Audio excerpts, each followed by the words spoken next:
I want to thank the organizers because I had started to give up hope on Netherlands.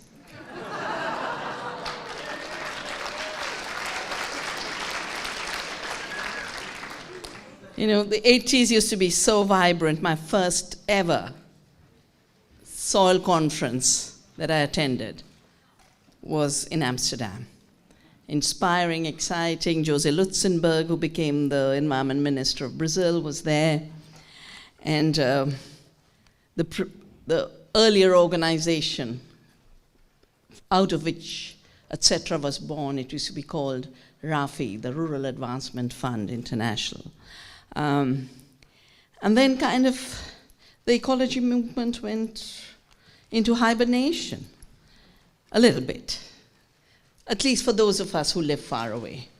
So I want to thank all of you. I want to thank the organizers, and it's wonderful to see the number of people and organizations which have come together for this. So why do we need another food system and another agriculture system? Because this one was never meant to be. Every tool of the current system was designed for war. It should never have entered our food system. Pesticides were designed for the concentration camps, the early generation. Then they were designed for biological warfare and chemical warfare. It's only when industry that should have wrapped up after the war decided, oh, let's just make nice ads. DDT is good for me, and it jingles on everything. And if you look at the ads of the period when the war was ending, of how an industry that had got used to war profits was now transforming itself into an agrochemical industry. The synthetic fertilizers were made in the explosive factories. And that's why next time you read about a terrorism attack, it could be Afghanistan, it could be India, it could be Oklahoma, there'll be a little line that says fertilizer bomb. You remember the Oslo boy who was buying up fertilizer and then blew it all up at the offices and then shot people at the island? These are weapons of war. And they're also toxic and poisonous. So the first reason we need another food system is we need a food system without poisons. And this morning, Pablo showed so clearly the ads on DDT and how the same scientist who had promoted DDT then had to admit the harms. Except now they're unleashing 6,000 untested chemicals every year. And at that time, they didn't control governments. They did not control research and universities. They did not control the media. So we can't afford the continuation of these toxics. Just another reason why we need another food system is an agriculture system designed for inputs that came from war can only function as a monoculture. If all I'm thinking about is the nitrogen and phosphorus and potassium, that's called the NPK mentality, then I will only grow crops that can deal with those fixed doses. Whereas if I am growing a corn and a bean, as was shown in the slides earlier, then the bean is fixing nitrogen for me, and the two can grow together. As soon as you apply synthetic fertilizers, plants start to compete. We have a wonderful mixture of the pigeon pea. I think Pablo showed the pigeon pea, the turdal, and goes quite tall, and ragi, which is a millet. Now, these two have been growing as companions for millennia. The ragi gives you the calcium and the iron and the fiber, and the turdal gives the soil the nitrogen, but it gives you the protein. And when I was doing seed collections, I went to every campus that I could visit. And the agriculture campus of Karnataka Agriculture University, they said, we're having such a difficult time having a companionship between these two crops. And they showed me about 60 plots where either one or the other became dominant. And I just asked them, are you fertilizing organically or synthetically? They said, no, with synthetic nitrogen. And of course, either one crop would do well and the other wouldn't, or the other would do well and the second one wouldn't. And they just couldn't get it right because they weren't allowing the cooperation in the soil and the cooperation between the plants and the intelligence in each of these living systems to play its role. Every living system is a self-organized system. That's what makes living systems living. They're self-organized. And when anything is self-organized, it's based on cooperation.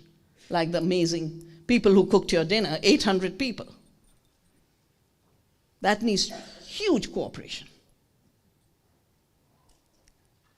Any system that is externally organized must become competitive. And that applies to external input systems in agriculture, and it applies to external input systems in society, where we stop defining ourselves as who we are, what we want, what we love to do, and what gives us joy, to universities seem to be churning out only people with a biotechnology degree. It's BT, IT, MBA. Biology has been shrunk to biotechnology. Knowledge has been shrunk to information technology. And organizing has been shrunk to business management. And I don't think the world needs only those three skills. It needs much more. It definitely needs skills on how to take care of this planet, a skill that is not provided by industrial agriculture. So all that industrial agriculture has done is destroy nature's gifts of soil and biodiversity, water, even the air and the climate. I've grown up in India where anyway, even in the desert, water was at 10 feet. The Green Revolution requires not just the external inputs and the monoculture, but it's very water intensive. In Punjab, 90% water is used for irrigation. Globally, 75%. And what comes out is polluted water, full of nitrates that's creating dead zones in rivers, water bodies, and oceans. Those monocultures, based on toxics, are destroying biodiversity both by displacing crops and their varieties and species. We used to eat 8,500 species of plants as human beings. In India, before the Green Revolution, we had 200,000 varieties of rice.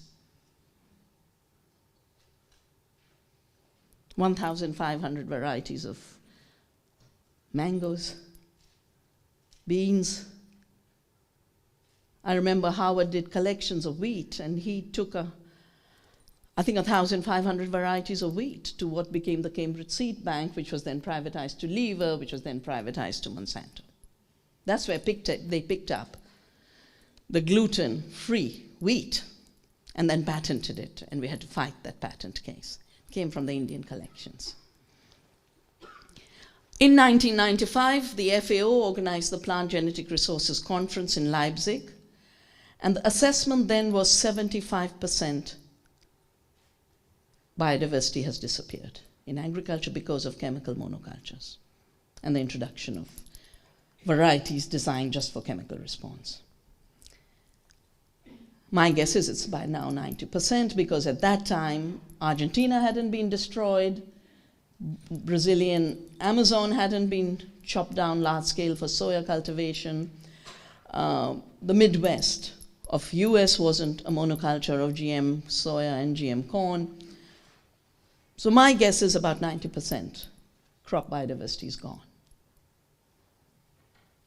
And those chemical sprays destroy more. The 75% disappearance of bees in the colony collapse disorder. But not just of the bees. We did a study on the BT cotton areas, and in 4 years of planting, 22% of beneficial soil organisms had been killed by the release of the toxins. There's new work that's showing that the spraying of Roundup for Roundup-ready crops is killing the milkweed, which supports the monarch butterfly. And there were Cornell studies that shows that pollen of BT corn kills monarch butterfly larvae. So it's not a surprise that 75% of the monarch butterflies have gone. Their migration to Mexico, the area where they used to come and it used to be just one field of color, has shrunk dramatically. Animals, it's the same. Trees, of course, don't exist in industrial agriculture. In Punjab, you don't see trees because with chemicals and large-scale monocultures comes mechanization. And every perennial which we need as hedgerows, as field buns, is seen as an interference for the tractor. So any large-scale industrial mechanized farming system is a desert in every meaningful way. Living soils have millions and billions of soil organisms that are creating our soil fertility. Darwin's real book is the one he wrote on earthworms. And he says by the time the history of evolution is written, we will realize no other species has done so much for this planet as the earthworm, which creates soil fertility, turns our soils into dams where water can be stored. It's doing the work of a tractor, a dam, and a fertilizer factory, all at the same time. All we're doing is dumping urea, killing it. Just do the experiment. Take the urea salt, sprinkle it on a little earthworm, and you see how it starts to die. Of course, I never let it fully die. When we were young and we'd trek in the mountains and we'd get bitten by leeches, we always carried salt, because that's the only way you can get the leech off you.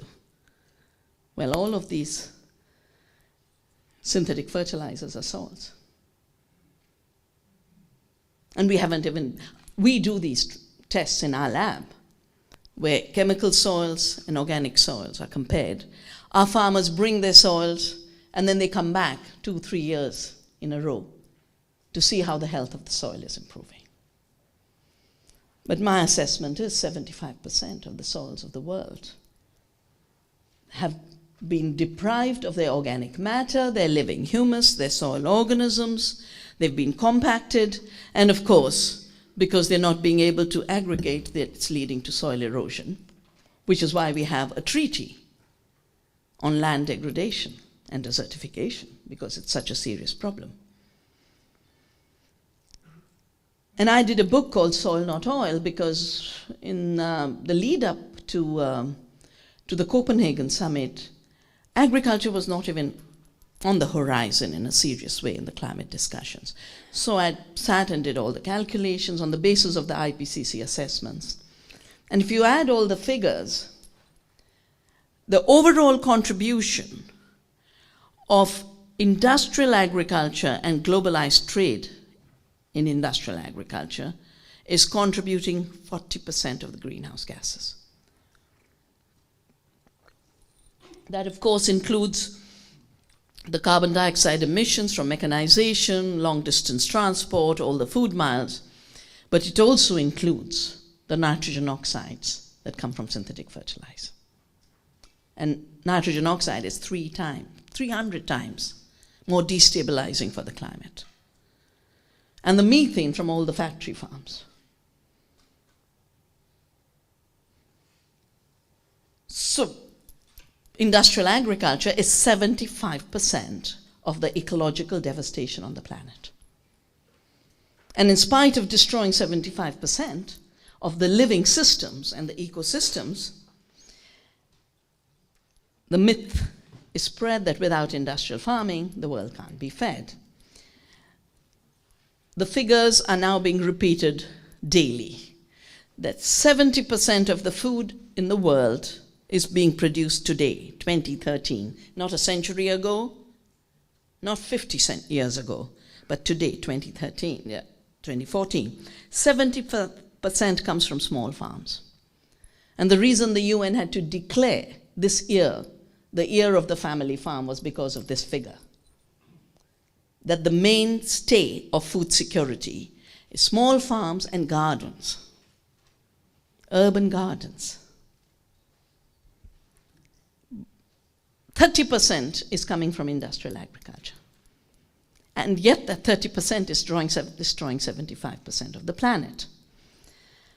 So just extrapolate. If that system was allowed to spread to destroy the remaining 25%, will we get more food or zero food? A destroyed planet will give no food at all. Dead soils, disappearing waters, a totally chaotic climate, no seeds. It's a recipe for an absolute, not just disaster, it's a recipe for human extinction. And how long is it? The Green Revolution was brought to India in 1965. So we're talking about 50 years. In 50 years, 75% of the planet has been destroyed. It'll take them just 10 years to wipe out the rest.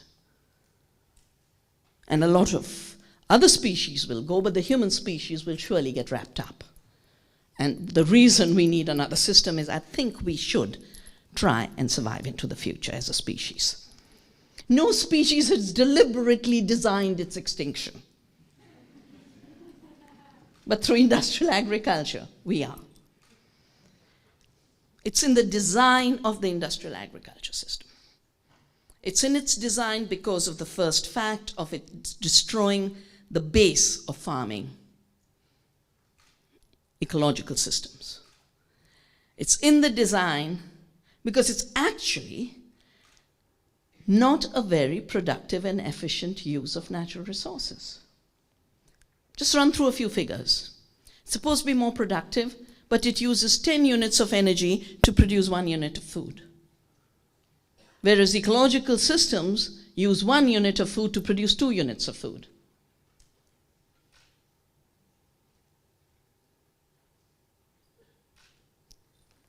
Or take the fact, how did I get into this? I got into this because in 1984, we had had 2 mega disasters in India. One was the disaster of Bhopal, where a pesticide plant, owned then by Union Carbide, now by Dow Chemicals, leaked. It leaked in the middle of the night of December the 2nd. Cold night, with a very low inversion layer, so the gas just moved through the colonies and settlements, killing people. 3,000 were killed immediately. 30,000 have been killed since then. Hundreds of thousands are being born crippled. I was in Bhopal last year, and it was a hall full like this of the children who've been born crippled. So the disaster isn't over. But the disaster isn't also over because just last week, Dow, which should be compensating for the damages, has sued the survivors for continuing the struggle.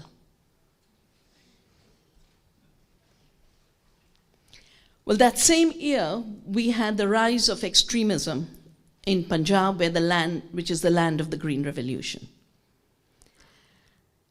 And the Green Revolution had been given a Nobel Peace Prize. But in Punjab, 30,000 people had been killed. And, I was busy with quantum theory. For my doctoral work, I had no idea what's going on with the Green Revolution. But I decided in '84 to study it, and I was doing a major consultancy for the United Nations University on peace and global transformation and natural resource conflicts. So I just said, I think there's something here. because there were conflicts over rivers, farmers were protesting, but the government sent the military. And the military was sent to the most sacred shrine of the Sikhs, the Golden Temple, as a result of which Indira Gandhi, our prime minister of that time, was assassinated by her security, who were Sikhs, and the next day 3,000 people, Sikhs, were killed in a program designed for violence. And the issue has not died. The issue of the injustice to the Sikhs hasn't died. So I just decided, I started to go to Punjab, read every little text, every book on plant breeding, every book on irrigation, every book on pest control, everything on the soils. Found out that within 10 years, half the soils of Punjab were diseased and dying. 10% were dead, salinated and waterlogged deserts. I wrote a book called The Violence of the Green Revolution and decided then to commit my life to a non-violent agriculture. But I realized in the process that actually we've always been told the Green Revolution took India from famine condition to surplus. No, we didn't have a famine in 65. I was old enough to know, I was in school. We had a rise in price because we had a drought. And the US wouldn't send us wheat. They said, got to change your agriculture, introduce the chemicals. I won't go into the details of what went on at that time. For those of you who want to know, you can read The Violence of the Green Revolution. But I would look at the fields of Punjab, and I know farming from my region and other parts of the country, and I could just see with my eyes, these are impoverished fields. And then I started to do the scientific studies. And every time you look, a monoculture, no matter how intensive it be, will always produce less than a mixed cultivation, a biodiverse farm, and what I call biodiversity and ecological intensification. And the figures are very, very dramatic. For Punjab, let me just see if I can quickly find these figures. We've always been told, food increased. What's never talked about is that the production of other crops went down. The millets are as good as zero, pulses have disappeared, oilseeds have gone. Basic foods that are vital to a balanced nutrition aren't produced anymore. So we have those mountains and the 21 million tons that are rotting because food has stopped being food. When I took my Chipko sisters, Chipko was the movement where women came out to protect the Himalayan forests, and I became a volunteer in the movement. And the women would say, you'll have to kill us before you kill the tree. We're going to hug the tree. And I had to take them to Chandigarh for some reason. And they're looking at these giant storehouses and they're saying, what's that? And I said, wheat and rice. And they said, how can it be? Why are they insulting food like this? Because food can only be cared for on a small scale. Food can only be cared for in decentralized systems. And the centralization of production, and with that centralization, the centralization of distribution, by its very necessity, means waste. You don't have waste. There is no waste in living systems. There's no waste in ecological farming systems. There's no waste in local food systems. I grow many crops. All of them I use, some for the soil, some for the cow. I say in India, nothing gets wasted. The cow's always waiting. Or the earthworms are waiting. Yeah. It only becomes waste when it's sent long distance and stored in centralized systems, as in the Punjab storehouses, or it's taken by Walmart. And first Walmart will say, no, throw away half because the apples aren't exactly the right size. A South African told me that overnight they had to change the trees of this variety of the apple because Walmart changed the size of the truck. And of course, as you know, that famous tomato that never made it to the market, the Flavor Saver, was designed for transport, not for eating, as so much food is now. Breeding today is for trucks, not for human beings. How long can it sit on a truck? And then it has to be the identical size. That's why they didn't like the round tomatoes, and Berkeley had a whole research project on square tomatoes.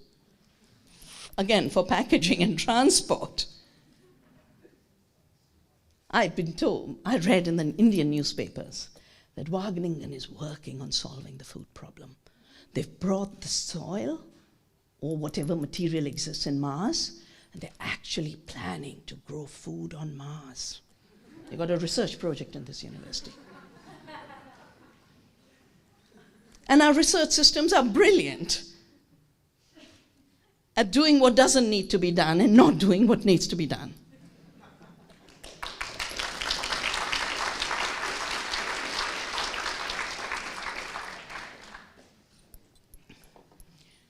So because the movement of Navdanya that I started conserves biodiversity and seed, we intensify biodiversity.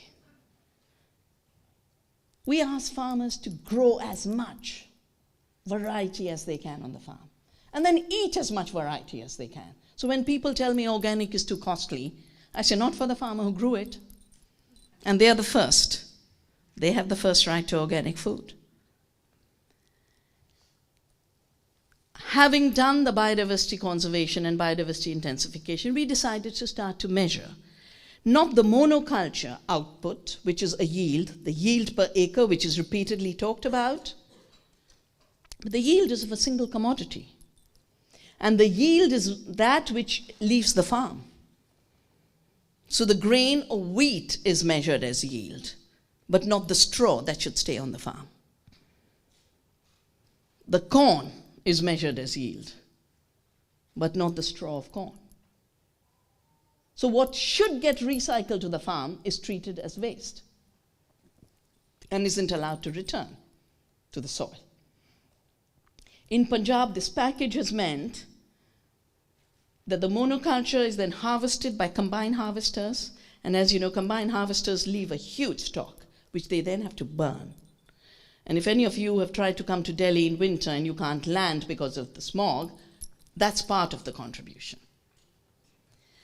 So when we did the biodiversity productivity analysis, hands down, a biodiverse farm produces more. Pablo also showed a figure with the maize and the pigeon pea combination across the board. And what we found is the more the biodiversity, the more the productivity, and for the farmer, the more the profits. First, because the farmer is not in distress. Second, because the farmer has resilience. I mean, we've had drought in 2009, flooding like you couldn't believe last year. We lost 20,000 people in our region because of a climate disaster, something that never made it to the international news. But if you have a diverse crop, something or the other thrives. It doesn't get wiped out. You've got one crop with one external input and that perfect requirement of water. You get too little rain, too much rain, it's zero output.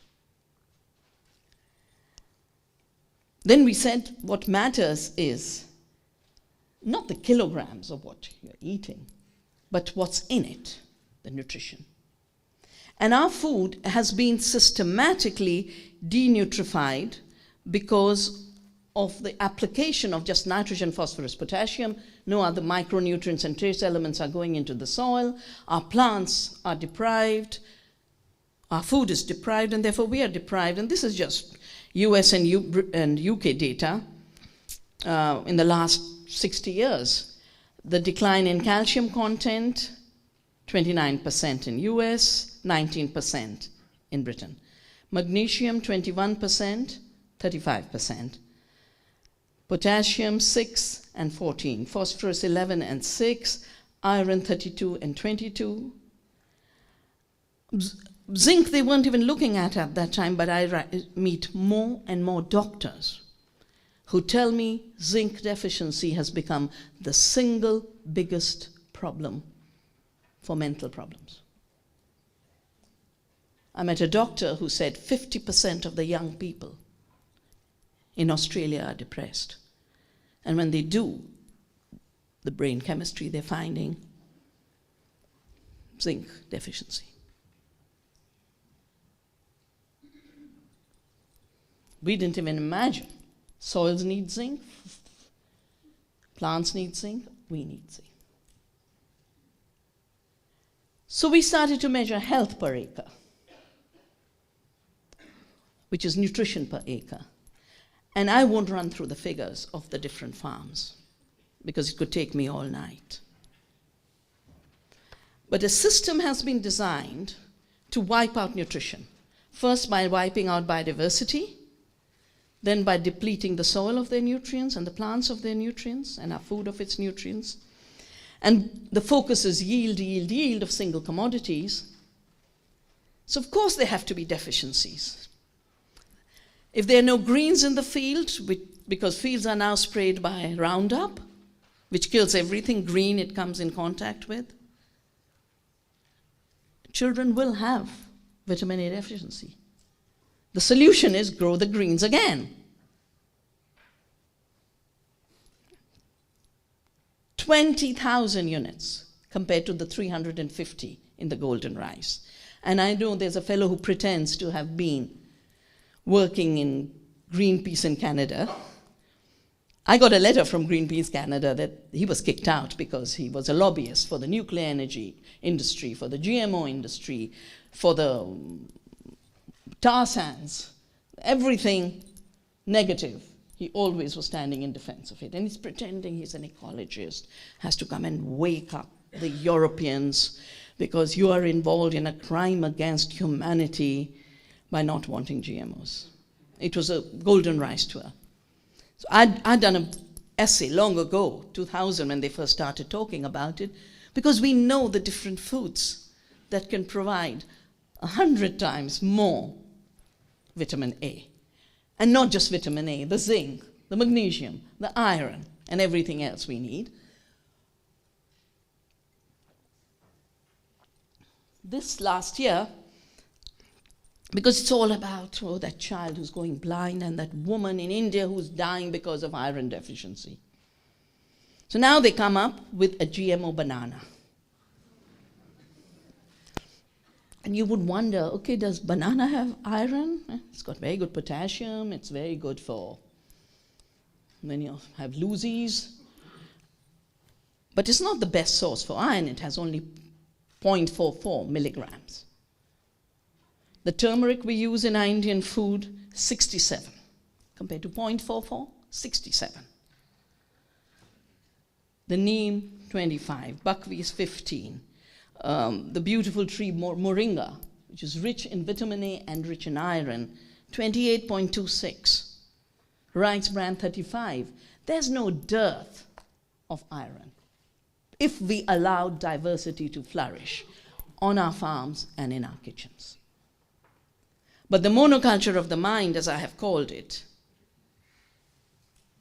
can only think in terms of the 4 or 5 commodities on which they can make profits. The reason we are seeing such an expansion of GMO corn and GMO soya is because with it are connected royalties. It's not that farmers of Argentina said, give us GM soya. In fact, the farmers of Brazil have sued Monsanto, $2.2 billion for unjustified royalty collection. Monsanto was collecting royalties on farm-saved seed.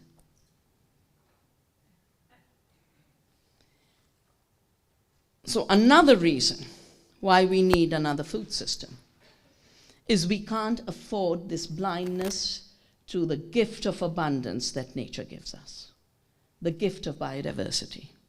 It has already cost us too much. We now need to work with biodiversity to produce more food and nutrition while using up less of the Earth's resources, a smaller footprint and a higher output. The current system has a huge footprint with a negative output. There is another big reason why we need to move on to another food system, and that has to do with science and knowledge. For me as a scientist, if I have to look at an agriculture system, the first thing I want to study is how the soil and the plants and the animals and the human community relate to each other. What are the connections? That knowledge of connectedness is ecology. It's a science of relationship. And that's why agroecology, without anyone being paid to say agroecology, everyone is talking agroecology. It's a movement that's grown without a lobbyist. Just two areas of how the industrial system deals with soil fertility. It has no idea what's in the soil.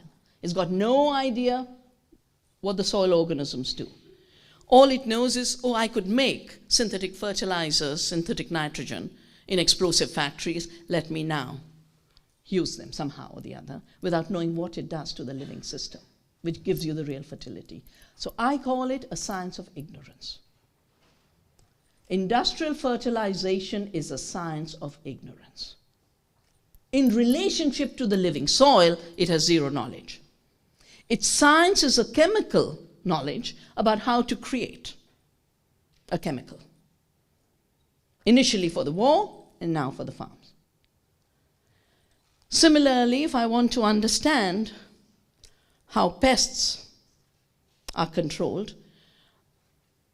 I would do what Albert Howard did. So Albert Howard was sent to India as the imperial economic botanist, 1905, by the British Empire. And he arrives and says there were no pests in the fields. So I threw away my spray guns and turned the pests and the peasant into my professors. And having studied from them, I then understood that the emergence of a pest is already a sign of a failed agricultural system. Because a healthy system should have no pests. It'll have insects. But because of the balance, no one insect will become a pest. Just as no one organism will become a disease. But what is pest control in the industrial system? You made some chemicals for the war. You said, now let's find a way to spray them on bugs. You don't know what it does to other species. You got no idea what it's doing to human beings. Again, it's ignorance of the relationship between pests and predators. The science is a chemistry of producing poisons. That's the science. It's not a science of the ecology of pest control. So we've got very violent tools from another science applied to the wrong domain with ignorance about how the full system works.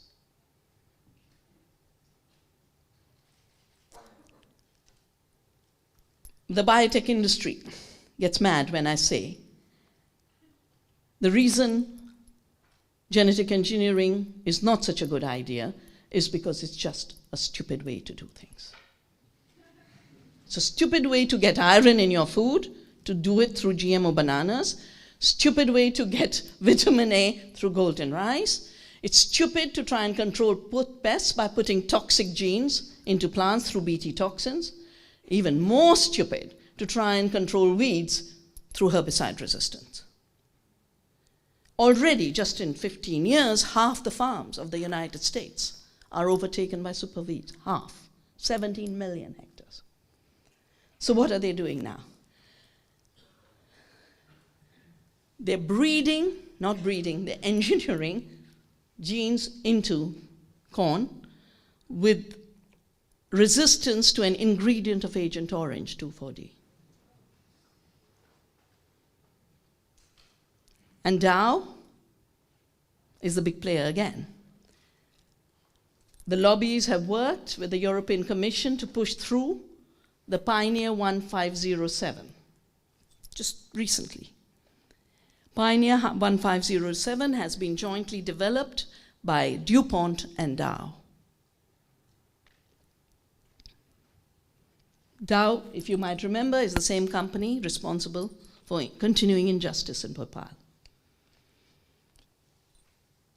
I went last year to Hawaii, and the movement there is so strong. They're so strong in terms of trying to become GMO-free, even though Monsanto has all its seed production on the island of Kauai. So they managed to get some laws passed, labeling laws to be informed about what is in the sprays, the chemical sprays that are put on the seeds. Dow is suing the local government that passed a bill for the right to know. They're going to kill you and you won't know how we killed you. So the genocidal aspects of this system are a very strong reason. Ecocide and genocide jointly. We've witnessed the genocide through pushing farmers into debt. I was very privileged to have been invited to a meeting in 1987 where the industry laid out very clearly, first, that the reason they were doing genetic engineering was in order to take patents. They weren't interested in genetic engineering, they were interested in the patents. But they could, by saying, I've added a new gene, call it a novel crop, and then claim they were the creators and makers and owners, and therefore they should collect royalties. And Monsanto's on record saying that they wrote the intellectual property rights agreement of the Free Trade Treaty, GATT, which became WTO, Article 27.3b. Monsanto said we were the patient, diagnostician, physician, all in one. We defined a problem. The problem they defined was farmers save seeds. The solution they offered was it should now be a crime. When I heard these industries talk about 5 companies controlling our food and health system through patents, that's the day I decided I would save seeds and not recognize patents. Because life is not created by a Monsanto. Life is created by life. And the evolution of biodiversity is a gift we've received from nature and our ancestors. It wasn't invented the day a toxic gene was put into it. In fact, that should be counted as pollution in terms of the biological integrity of that particular species. And I took a pledge that no matter how long it takes me, I will not accept GMOs and I will not accept patents on seed. And GMOs, in fact, translate into God move over, we are the creators now onwards. So one side is the control, the other side is the harm. In terms of biotechnology, a lot of discussion has been around safety. And we're repeatedly told, every research says it's safe. But some research, neutral research, independent research, found harm. Arpad Putsai was the first commissioned by the UK government to study GMO potatoes, 98. He didn't expect to find what he did. Reduced brains, expanded pancreas, compromised immunity system, and total damage to the intestinal system. So he went to his director. They held a press conference. They said, if this has happened in 3 months of feeding, what's going to happen to human beings eating this all their lives? For 2 hours, BBC covered this issue, and then silence. Blair made sure Arpad's lab was shut. Arpad had moved to England after the war, as he says, to find freedom.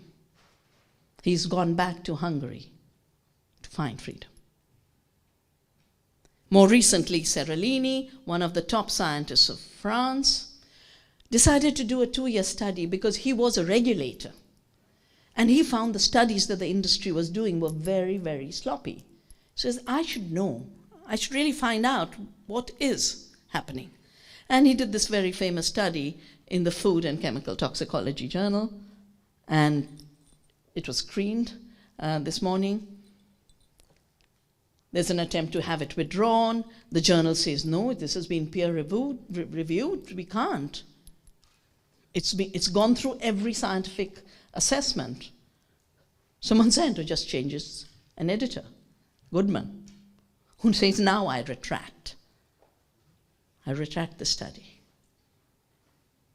I call this knowledge terrorism. And it's a serious threat to independent science and independent research. Very serious threat. In terms of the costs of monopoly, we witnessed what it does in India. Globalization allowed companies like Monsanto into India in 1995. In no time, they had started to lock Indian companies into joint ventures and licensing arrangements. Very fast, 95% of the cotton seed was a GMO cotton seed. I won't give you the story of how I sued Monsanto for its illegal entry, and they couldn't introduce it right away. But the main thing is they started to take over the seed market. 8,000% jump in the seed price. Something that was available on the farm now has to be bought at 8,000% more. It doesn't really work to control pests, and we have a whole report. It's available on our website. I couldn't find a better title for it than "The GMO Emperor Has No Clothes." Because 3 claims: produces more, reduces chemical use, and is efficient at controlling pests and weeds. None of it is true. And globally, that is showing up. So very rapidly, our farmers started to get into debt, but it was a different kind of debt. The earlier debt was with banks, with public banks, where they could stand and protest, won't give back the debt, won't give back the debt. Now it was with the agents of the seed company. And normally, what do the agents make them sign? Oh, you'll make so much money, you'll be a millionaire. Just sign a paper, mortgage your land. And the farmer couldn't even imagine that for cotton he would lose, because cotton is a cash crop. And farmers started to commit suicide. The figure from 95 to today is 284,000. More than 250,000 Indian farmers, most of them in the cotton belt. Most cotton is now GMO cotton.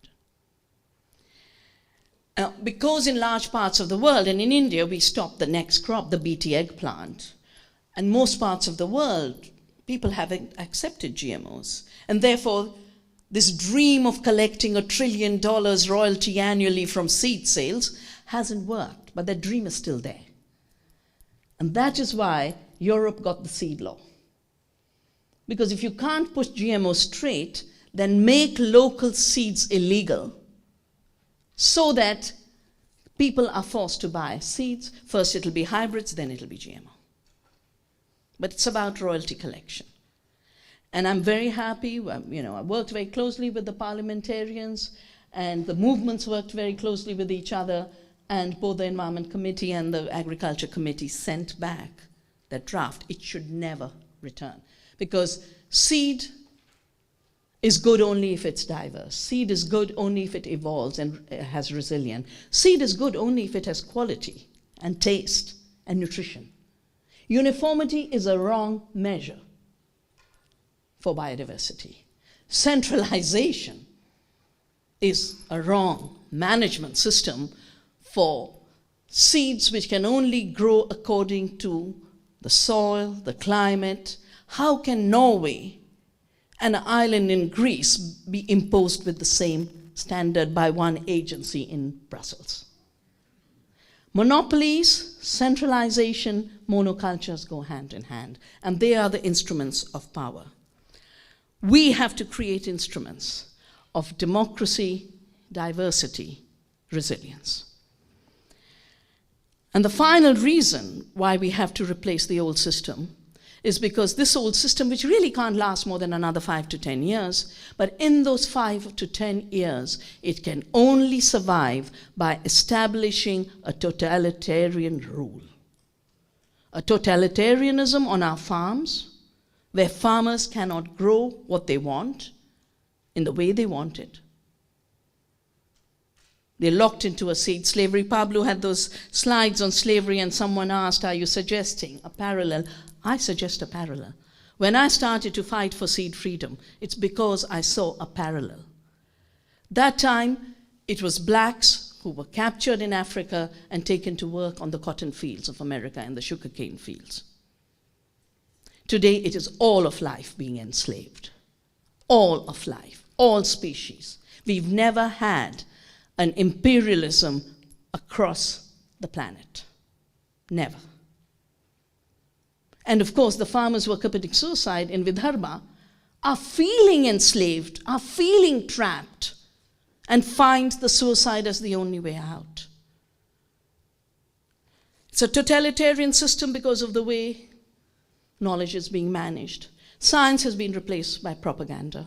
How much newspaper space you can buy is what decides what will be called science, not how much knowledge you generated. And it is a totalitarian structure, even at the level of safety. I find it very strange that a cucumber with its own personality is seen as a threat to health. And phytosanitary measures mean a straight cucumber, a tomato of that size, an apple of that size. The sanitary and phytosanitary measures are actually pseudo-hygiene measures to destroy local food systems. I call them pseudo-hygiene. And I, in fact, led a satyagraha, the fight for truth, when they tried to ban our mustard oil, saying mustard oil is dangerous because it's made on a virgin oil mill. GMO soya oil is wonderful for you. They tried to change India's laws. And the women of the slums are the ones who called me and said, bring our mustard back. I said, I'll bring your mustard back. And we did a non-cooperation against the laws that were banning our mustard, and all edible oils made in artisanal ways. So today we still have mustard, and that law is still on paper, just as the seed law that was attempted in India was in 2004, a law like your European seed law was being brought for compulsory registration. That's how they do it. You know? If you have a car, you have to register. It makes sense. But I have a seed from my great-grandmother, and I have to go to Brussels to say, may I please grow this? That compulsory registration is a totalitarian instrument. If a family has been making cheese forever, and suddenly, no, your stainless steel isn't right. I just watched the most amazing oak caskets in a winery in Florence being thrown to disuse. Why? You can't use oak anymore. You've got to use stainless steel. These are industrial mechanisms to impose industrial production, whether it is at the farm in terms of food production or in processing. Now, what we are seeing is a very deep vertical integration of the food system. 5 companies controlling seed, 5 controlling grain trade, 5 processors, 5 retailers. That's what we are talking about, 20 companies, all integrated one to the other.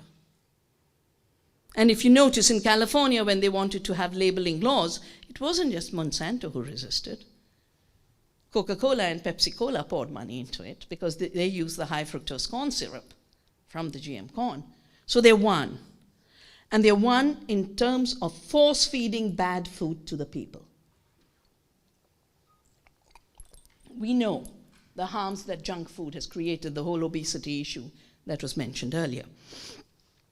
And from the analysis I've done over the years, this vertical integration system with a combination of a Pepsi and a Walmart and a Cargill and Monsanto brings 1% to the farmer. 1% of the consumer, euro, dollar, rupee. It also only, because it brings only 1%, it throws people off the land. It makes agriculture unviable because of injustice. And then only 1% people are on the land, and 1% return is coming. And the rest is going in terms of corporate agribusiness profits. No wonder they want to get into food. What we need is a 50% model. 50% should go back to the farmer and the local economy, 50%. And we do it in Navdanya. It's not that impossible. And if 50% return comes to the farmer, 50% people will be on the land.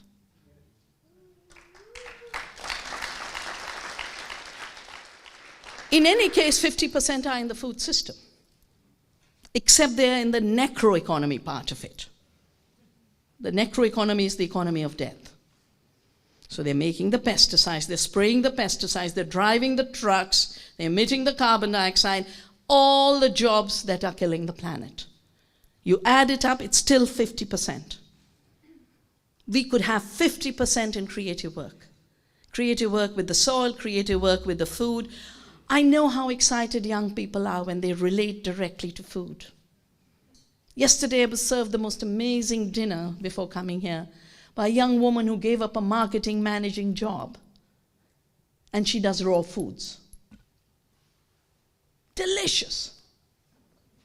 If we would only unleash the energies of the young people to take care of the soil and the seed, to take care of the jobs of our food and create work out of that. In any case, we are seeing an end to work. 50% of Southern Europe's youth are unemployed today in Greece, in Rome, in Spain. I work with them, and I work with the governments. In Rome, the government is handing over land to create employment and grow food. I have seen people thrown out of software companies moving abroad, now growing organic tomatoes. And they're happy. They're saying we don't make that kind of money, but at least we're happy. And that's why at Navdanya I've started the Earth University to basically have a place where the whole food system can be learnt about through both the mind, but nature as teacher, farmers as teachers, your own learning as teachers. And now every September, because of the demand of young people from around the world, we've started offering a course on the A to Z of agroecology and organic food systems. I hope some of you will come, but whether you come or not, food is the place, seed is the place where we have to reclaim our democracy and rescue the totalitarianism that is being put in place. It'll happen bit by bit, and before we know it, we won't be able to make changes. We have a short window of time to reclaim both our bread and our freedom. Otherwise, we'll have neither bread nor freedom.